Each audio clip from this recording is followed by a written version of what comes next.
kira-kira kalau bangun pagi ini dapat tidak kita kontrol kalau kita ini? Tidak dapat. Nah, tidak dapat. Gimana caranya kita dapat kontrol? Ya itulah. Jadi saya berharap di sekolah-sekolah ini ada buku kontrol supaya kita memang memastikan anak melaksanakan 7 kebiasaan anak Indonesia hebat. Jadi kalau kita bangun pagi, tidur cepat, gitu ya. Kalau kita tidak ada buku kontrol, nggak bisa kita memastikan mereka betul nggak dilaksanakan. Sementara ini menjadi menjadi program dari kementerian kita, gitu ya. Nah, dan ini memang kalau walaupun tidak program, ini kan memang harus dilaksanakan, harus dibiasakan. Bangun pagi dan tidur cepat tidak ada salahnya kan? Nah, kalau saya melihat ke belakang, kita kan sering ketika bulan Ramadan, kita kan sering kontrol anak-anak tarawih kan? Anak-anak puasa kita kontrol, kita tarawih terutamanya, ngaji terutamanya, gitu ya. Kita kontrol. Nah, seperti itulah perlu lakukan. Benarnya bisa lewat WA group, Bapak Ibu. Misalnya tidak pakai buku kontrol, pakai WA group. Nanti screenshot di WA group itu bukti fisiknya. Karena kenapa Bapak Ibu ke depan akreditasi sekolah bukan tidak mungkin. Nah, buktinya kan gitu. Ya, tinggal di screenshot WA-nya, di post Bapak Ibu di Facebook sekolah. Makanya saya berharap semua sekolah punya Facebook, media sosial ya. Instagram kayak apa namanya. Kalau WA group kan bisa aja terhapus. Kalau Facebook kan tersimpan dia. Jadi suatu saat akreditasi sekolah tinggal suruh buka saja. Nah, itu kalau semua murid kita punya HP orang tuanya, aktif orang tuanya atau aktif anak murid itu melihat WA group. Tapi kalau tidak, berarti yang terbaik, yang efektif adalah buku kontrol. Gimana Bapak dan Ibu guru? Siap enggak buat buku kontrol? Siap, harus siap. Harus siap. Terima kasih semangatnya. Nah, nanti Bapak Ibu silakan, saya memberikan sedikit masukan saja. Mungkin buku kontrolnya itu ada hari tanggal, kemudian ya nanti hari tanggal, kemudian mungkin kegiatannya misalnya bangun pagi gitu ya, maka buat saja kolom 3 lagi, bangun pagi, tidur cepat, gemar belajar, satu lagi yang bisa dikontrol di rumahnya. Karena gemar belajar di sekolah yang kita bisa kontrol, di rumah tidak bisa kita kontrol ya. Jadi kita buatkan 3 kolom kegiatan itu. Bangun pagi jam berapa, tidur cepatnya jam berapa, belajarnya jam berapa. Nah, biasakan anak-anak itu membuat komitmen pada dirinya jam belajarnya. Kalau ada yang sanggup belajar habis subuh, siapa yang sanggup belajar habis subuh? Misalnya angkat tangan, maka tetap katakan kepada anak itu, biasakan habis subuh tetap belajar walaupun hanya 5 menit. Tidak mesti lama. Kalau saya sanggupnya pulang sekolah dia tulis. Tidak mesti harus kita tentukan jamnya, ya. Nah, itu minimal sekali.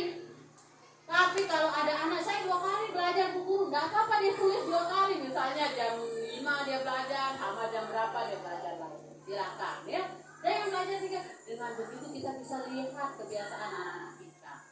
Baru ditandatangani orang tua sekali saja supaya tidak lelah berdatangan orang tuanya 3 kali ya, sekali saja sehari. Nah itu ya.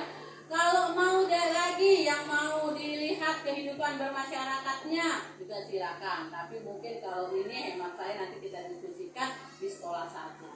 Nah 3 tadi sudah kita bisa kontrol di rumah ya. Kemudian yang lainnya kita laksanakan di sekolah. Kayak seperti berolahraga yang keempat. Misalnya kan ini kita acak. Berempat, 7 kebiasaan yang keempat berolahraga, senam. Ya kan? Kemudian apa lagi? Yang kelima, makan makanan bergizi. Sebentar kita mau diberikan masih ini ya. Kalau memang ada program sekolah makan buah ini silakan gitu ya. Tapi kalau tidak cukup yang dapat dari pemerintah. Kemudian itu sudah berapa tadi? 4 berolahraga, 5 makan bergizi, 6 bermasyarakat. Nah, kira-kira ini apa bentuknya?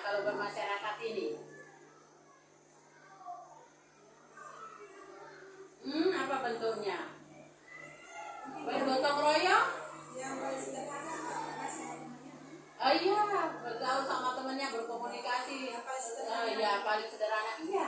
Nah silakan itu juga, nah dibiasakan bagaimana dia bisa bergaul sama temannya. Apa yang dilakukan bapak dan ibu guru untuk dapat anak-anak ini bermasyarakat.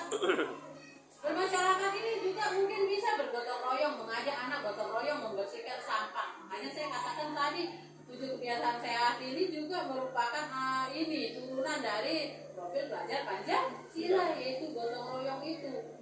Berarti gotong royong itu kan bermasyarakat juga. Kemudian mungkin ajak jalan-jalan anak murid kita. Berarti di samping berolahraga, komunikasi dengan orang tua, orang yang dia bertemu di jalan dan sebagainya. Nah, jangan kita ajak jalan terus buat konsep bahwa ketika nanti anak-anak bertemu dengan orang, silahkan siapa yang mau berani bertanya. Itu sebenarnya santai kegiatannya, tapi dapat ya pelajarannya dapat. Nah itu bermasyarakat. Kemudian yang terakhir adalah tadi udah tidur cepat, udah tadi 3. Gemar belajar. Oh udah tadi gemar belajar juga. Apa lagi satu? Beribadah. Iya beribadah. Nah beribadah kalau pelungguh mau kontrol di rumah juga masukkan di buku kontrol itu. Berarti buku kontrolnya ada bangun pagi, tidur cepat, gemar belajar, beribadah. Nah itu terserah pelungguh mau berapa. Nah beribadahnya kalau di sekolah kan kita berdoa sebelum dan sesudah, terus apa lagi kegiatan imsak ya. Nah yang di sekolah ini saya berharap rekan-rekan mungkin bisa membuat buku kegiatannya. Nah ini kalau buku kontrol per siswa, kalau buku kegiatan ini mungkin satu saja per sekolah, yang nanti bertanggung jawab adalah guru piket. Ya enggak apa-apa. Nah, begini Bapak Ibu ya, buku kegiatan ini seperti apa? Misalnya senam, berolahraga, masa setiap hari kita tulis. Nanti di situ mungkin kreasi akan muncul Bapak Ibu. Hari ini misalnya kayak tadi hari Selasa ya, senam untuk semua kelas. Nah, nanti kegiatannya itu senam. Maka nanti yang akan tercentang itu dibuat kolomnya 7, yang 7 kegiatan itu. Maka centanglah yang berolahraga. Tapi besok mungkin pelungguh berolahraganya yang mengatur itu ada lomba senam, ya kan? Lomba senam ditulis lagi di buku kegiatan, kan? Maka yang tercentang juga berolahraga. Besok pelungguh imsak, gitu ya. Maka yang tercentang adalah beribadah. Nah, nanti di akhir tahun mungkin bisa akan melihat yang mana yang frekuensinya paling banyak. Ternyata ini frekuensinya paling sedikit yang beribadah. Berarti kita perlu tingkatkan tahun depan. Jadi itu gunanya buku kegiatan di samping sebagai dokumentasi tadi. Kalau nanti akreditasi tinggal perlu sodorkan bukunya. Tidak lelah lagi kita buat-buat, ya. Nah itu mungkin dari tiang Bapak dan Ibu guru, sehingga saya berharap di Kecamatan Lembar khususnya dan mungkin di Lombok Barat umumnya nanti 7 kebiasaan sehat yang digulirkan oleh Pak Menteri ini terlaksana dengan baik. Ya, tidak hanya dinyanyikan, gitu ya, tidak hanya dihafalkan, gitu ya, tapi betul-betul pada penerapannya. Nah, nyambung ke maunya Pak Menteri yang deep learning. Deep learning itu adalah sebuah pendekatan, bukan kurikulum, Pak Ibu. Nah, 7 kebiasaan sehat juga kita lakukan dengan pendekatan deep learning. Bagaimana pendekatan deep learning ini? Mulai dari memahami. Nah, perlu kan udah informasikan pasti di kelasnya kan, bahwa 7 kebiasaan sehat ini 1, bangun pagi 2 dan sebagainya. Dia sudah memahami, tahu namanya bermasyarakat ini. Kemudian diaplikasikan, nah diterapkan. Itu langkahnya yang dimaksud dengan deep learning menurut Pak Menteri itu. Diaplikasikan, diterapkan. Ada punya buku kontrol. Kemudian yang terakhir direfleksi, ya merefleksi. Merefleksinya tahu kelebihan kekurangan sehingga ada inovasi lagi dari pelungguh kan.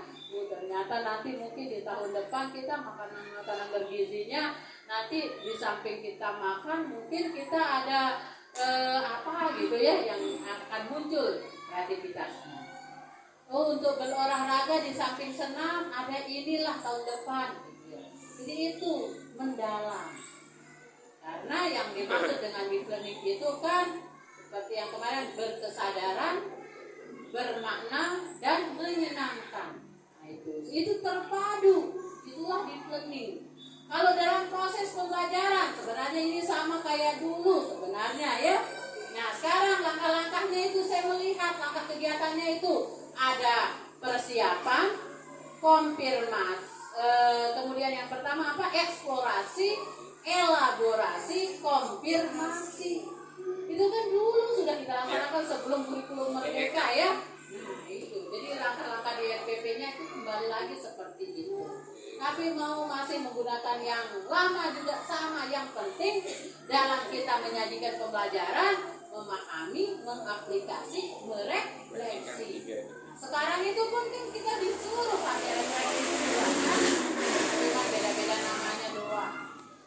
Ya, jadi maksud yang Bapak dan Ibu guru tidak usah risau, kita masih tetap pakai menggunakan kurikulum merdeka dan apa yang diminta sekarang itu juga masih mengacu kepada kurikulum merdeka. Cuma sedikit-sedikit saja diubah dengan namanya. Dan mungkinlah seorang pimpinan itu tidak punya kreasi, ya kan wajib itu.